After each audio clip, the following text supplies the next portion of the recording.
Hello everyone. আজকে ভৈমী একাদশীর পরের দিন, অর্থাৎ দ্বাদশী। যারা যারা ভৈমী একাদশী করেন বা করেছেন তারা জানেন যে দ্বাদশীর দিন ভৈমী একাদশীর পরে খাওয়াতে হয়। মানে হচ্ছে তোমরা বাচ্চাদের বাল্য সেবা দিতে পারো, কিংবা ব্রাহ্মণ বৈষ্ণব, কিংবা যারা একাদশী করে তাদেরকে একটু সেবা দিতে পারো।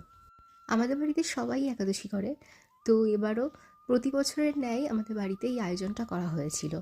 আশেপাশের কয়েকজনকে বলে আসা হয়েছিল যারা যারা একাদশী করেছে। তাই দেখো, আমার শাশুড়ি মা সকাল সকাল উঠে পুজো আশ্রা দিয়ে রান্নাবান্না করতে বসে গেছে। প্রথমে ঠাকুরের জন্য একটা থালাতে রান্নাবান্না করে সব কিছু আলাদা করে বেড়ে নিয়ে ঠাকুরের প্রসাদের জন্য নিয়ে গেছে ঠাকুর ঘরে। আর তারপর বাকি খাবারগুলোকে খবরের কাগজে ঢেকে রেখেছে। তো চলো তোমাদেরকে দেখায় কী কী খাবার রান্না হয়েছিল।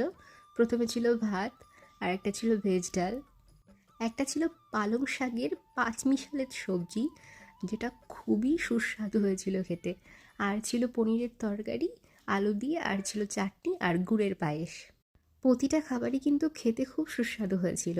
আসলে ভগবানের প্রসাদ যেভাবেই রানবে সেভাবেই দেখবে খুব সুস্বাদু হয়। এমনকি তোমাদের কি এটা মনে হয় যে ভগবানের ফল দিলে, ফল প্রসাদ বানিয়ে দিলে সেটা থেকে ওটা আলাদা সুগন্ধ বেরোয়? আমার তো ভীষণ ভালো লাগে। তারপরে দেখো, আমাদের বাড়িতে পুজো শেষ হয়ে গেলে আশপাশ থেকে খেতে আসতে শুরু করেছিল।